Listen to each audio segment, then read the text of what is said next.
আপনাকে আমন্ত্রণ জানাচ্ছি আমাদের অনুষ্ঠানে। ধন্যবাদ। এই ভ্যালভুলার হার্ট ডিজিজের চিকিৎসা বিষয়ে আলোচনা নিশ্চয়ই আমরা শুনব। তার আগে যদি একটু বলে নেন যে একজন মানুষের এই ভ্যালভুলার ডিজিজ বা এই ডিফেক্ট হয় কেন এবং কারা ঝুঁকিপ্রবণ? তা সেইটুকু বলার আগে আমি খুব সংক্ষেপে বলতে চাই, মানুষের একটা হার্ট, তার মধ্যে 4টি প্রকোষ্ঠ রয়েছে। 4টি প্রকোষ্ঠর একটা প্রকোষ্ঠ থেকে অন্য একটি প্রকোষ্ঠে রক্ত চলাচলের যে পথ, যে প্রবাহ পথের মধ্যে ভালভ বা দরজা আছে। অতএব খুব সঙ্গত কারণেই ভালভও আছে 4টি। এর মধ্যে মোস্ট ইম্পর্টেন্ট যে গুরুত্বপূর্ণ ভালভ আমরা বলে থাকি, একটা ভালভ হচ্ছে অ্যাওর্টিক ভালভ, আর একটা ভালভ হচ্ছে মাইট্রাল ভালভ। লেফট সাইড এবং রাইট সাইড দুটো বিভাগে হার্টটা বিভক্ত। বাঁ দিকের ভালভগুলা যেহেতু সারা শরীরে রক্ত সরবরাহ করে, সঙ্গত কারণেই এদের কর্মক্ষমতা, দক্ষতা এবং সেই একই সাথে রোগের পরিমাণও বেশি। এজন্য আমরা সাধারণত অ্যাওর্টিক এবং মাইট্রাল এই ভালভগুলোর রোগ বেশি পেয়ে থাকি। তার অর্থ এই নয় যে অন্য দুটো ভালভ রয়েছে তাদের ডিজিজ হয় না, সবগুলো ভালভেই সাধারণত ডিজিজ হয় এবং এর চিকিৎসার প্রয়োজন হয়। ভালভুলার হার্ট ডিজিজ এর বেশ কয়েকটি কারণ রয়েছে। আমাদের মতো অঞ্চলে ভালভুলার হার্ট ডিজিজের সবচেয়ে বড় কারণ রিম্যাটিক হার্ট ডিজিজ। তার পরবর্তী কারণ সাধারণত বয়সজনিত কারণে ডিজেনারেশন হয় বা ক্যালসিফিক ডিজেনারেশন হয়ে ভালভ নষ্ট হয়ে যায়। আর জন্মগত ত্রুটি কিছু রয়েছে যেগুলোর কারণে ভালভের অসুবিধা হতে পারে, যেমন অ্যাওর্টিক ভালভের বাইকাসপিড অ্যাওর্টিক ভালভ যে ডিজিজটা রয়েছে সেটার সংখ্যাও কম নয়। অসুবিধাটা কি হচ্ছে?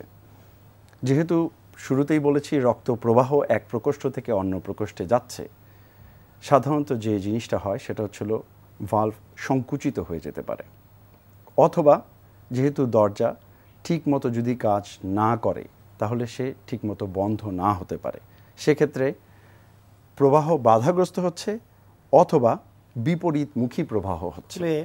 দুই রুমের রক্ত মিক্সড আপ হয়ে যাচ্ছে, যার ফলশ্রুতিতে হার্টের কার্যদক্ষতা কমে যাচ্ছে। যে সাপোর্টটা হার্ট আপনাকে দেওয়ার কথা সেটা দিতে পারছে না। তো এগুলাই মোটামুটি ভালভুলার হার্ট ডিজিজের অন্যতম প্রধান কারণ। এর চিকিৎসার বিষয়ে একটু জানতে চাইব। যদি আপনি বললেন যে কয়েকটা কারণ, এর মধ্যে কনজেনিটাল ডিফেক্টের দিকে যদি যাই, সেই ক্ষেত্রে তার সার্জারিটা কোন সময়ে কি ধরনের ডিফেক্টে করতে হয়, কোনটা আর্লি স্টেজেই করতে হয় আর কোনটা অ্যাডাল্ট স্টেজে, যেটা আপনি যেহেতু অ্যাডাল্টের সার্জন। এক্স্যাক্টলি। কনজেনিটাল ভালভ যে ডিফেক্টগুলো থাকে, যদি অন্য কোনো কনজেনিটাল অ্যাবনর্মালিটির সাথে থাকে, সেক্ষেত্রেই আমরা সাধারণত ওই ভালভগুলোর আইসোলেটলি বা শুধুমাত্র ভালভের কারণে, খুব রেয়ার কারণে কনজেনিটালে হার্টের অপারেশন করার প্রয়োজন হয়। সাধারণত ভালভুলার হার্ট ডিজিজগুলা দীর্ঘদিন ধরে ধীরে ধীরে ধীরে ধীরে ডেস্ট্রয় হওয়ার কারণে একটা পর্যায়ে এসে আপনাকে সিমটম বা উপসর্গ দেখা দেয়, তখন হার্টের অপারেশনের প্রয়োজন হয়। অনেক ক্ষেত্রে আমাদের দেশে কমপ্লিট স্ক্রিনিং হয় না, কিন্তু অনেক ক্ষেত্রেই বাবা মা জানেন যে বাচ্চার হয়তো কনজেনিটাল ডিফেক্ট আছে বা রয়েছে, অথবা অনেক ফ্যামিলিতে রিস্ক ফ্যাক্টরের কারণে এখন সচেতনতা অনেক বেড়েছে, তারা হার্টের স্ক্রিনিং প্রোগ্রামের মধ্যে যান, সেক্ষেত্রে তারা জানেন যে হার্টের ভালভুলার হার্ট ডিজিজ রয়েছে। আমি বলবো কিছু ইন্টারন্যাশনাল গাইডলাইন রয়েছে এবং আমাদের কার্ডিওলজিস্টরা এবং সার্জনরা কিছু সুনির্দিষ্ট গাইডলাইন ফলো করেন যে কখন নিশ্চিতভাবে হার্টের অপারেশন লাগবে। বৈজ্ঞানিক এই তথ্যগুলো আপনাদেরকে হয়তো এক্স্যাক্টলি হেল্প করবে না, কিন্তু আমি আপনাকে যেটা বলতে চাই সেটা হচ্ছিল যে খুব সিভিয়ার ডিফেক্ট যদি না হয়, সাধারণত সেই সমস্ত ভালভের সার্জিক্যাল চিকিৎসার প্রয়োজন হয় না। এই জাতীয় পেশেন্টকে আমরা দীর্ঘদিন ফলো আপে রাখি, দেখি, ওষুধপত্রের মাধ্যমে চিকিৎসা দেই, একটা পর্যায়ে এসে সার্জিক্যাল ট্রিটমেন্টের প্রয়োজন হয়। তো চিকিৎসা সার্জারি কী ধরনের করে থাকেন এবং এই ক্ষেত্রে সার্জারির ধরন তো দিন দিন পাল্টাচ্ছে, মানে আধুনিক কি পদ্ধতি আছে? ওকে, যে জিনিসটা আমি বলতে চাই সেটা হচ্ছিল যে আমাদের প্রচলিত যে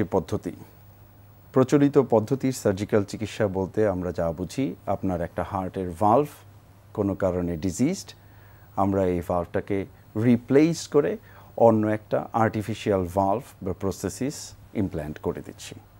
এটা হচ্ছিল আমাদের প্রচলিত পদ্ধতি, কিন্তু world wide this practice been changed.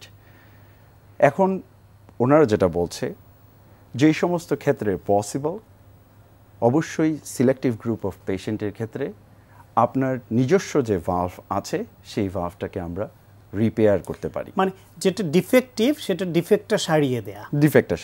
Exactly. So কারণ হচ্ছিল আমাদের দেশে বা একই কারণ, সোশিও ইকোনমিক কারণে আমরা যে সমস্ত ভালভ চেঞ্জ করি সবগুলো হচ্ছে artificial mechanical heart valve. Mechanical মানে হচ্ছে মেটাল, ধাতুর তৈরি। যখন আপনি মেকানিক্যাল কোনো ভালভ শরীরে ইমপ্ল্যান্ট করবেন, সেটা আপনাকে সারা জীবন সাপোর্ট দিবে, দ্যাট ইজ ওয়ান সাইড। অসুবিধার জায়গা হচ্ছিল এই মেকানিক্যাল হার্ট ভালভের ভেতর দিয়ে রক্ত চলাচল করবে। মেকানিক্যাল কারণেই রক্তগুলো ভেঙে যাওয়ার একটা সম্ভাবনা থাকে। সেজন্য যাদেরই মেকানিক্যাল প্রসেসিস আছে তাদেরকে আমরা রক্ত তরল করার কিছু ওষুধ খেতে দিই, এবং লাইফ লং খেতে হয়। যতদিন ভালভ আছে ততদিন খেতে হবে, যতদিন বেঁচে থাকবেন ততদিন খেতে হবে। এক্স্যাক্টলি। সো রক্ত তরল করার ওষুধের অসুবিধার জায়গাটা হচ্ছিল যদি বেশি তরল হয়ে যায় শরীরে অন্য কোথাও রক্তক্ষরণের সম্ভাবনা থাকে, স্ট্রোকের ঝুঁকি বাড়ায়। যদি রক্ত তরলের মাত্রা কমে যায়, যে ভালভটা আপনি ইমপ্ল্যান্ট করেছেন সেটা বন্ধ হয়ে যাওয়ার সম্ভাবনা থাকে।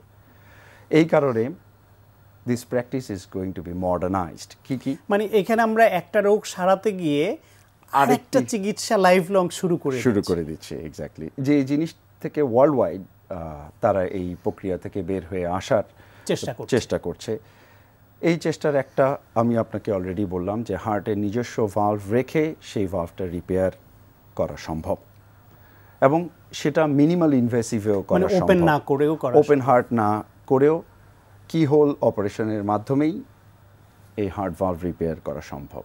দ্বিতীয় হচ্ছিল এই যে এই প্রসেসিসগুলা বায়োলজিক্যাল প্রসেসিস বা টিস্যু ভালভ নামে আমাদের দেশে কিছু কিছু অ্যাভেলেবল, কিন্তু ওয়ার্ল্ড ওয়াইড এগুলা ওয়াইড অ্যাকসেপ্টেবল এবং অ্যাভেলেবল।